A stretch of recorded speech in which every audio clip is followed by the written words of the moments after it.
कोल्हापूरमध्ये आज सकल हिंदू समाजानं छत्रपती शिवाजी महाराज चौकामध्ये सपकाळ यांचा निषेध केलाय। सपकाळ यांच्या प्रतिकात्मक प्रतिमेला जोडे मारून निषेध व्यक्त करण्यात आला। छत्रपती शिवाजी महाराज अखंड हिंदुस्थानाचं दैवत आहेत, त्यांचा अपमान आम्ही कदापिही सहन करणार नाही। प्रदेशाध्यक्ष सपकाळ यांना पश्चिम महाराष्ट्रामध्ये पाय ठेवू देणार नाही असा इशारा देखील हिंदुत्ववादी संघटनांनी दिलेला आहे।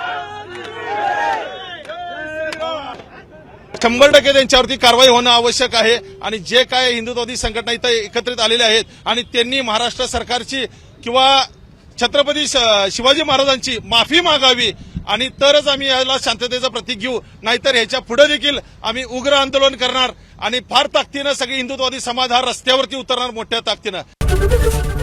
एबीपी माझा, उघडा डोळे बघा नीट।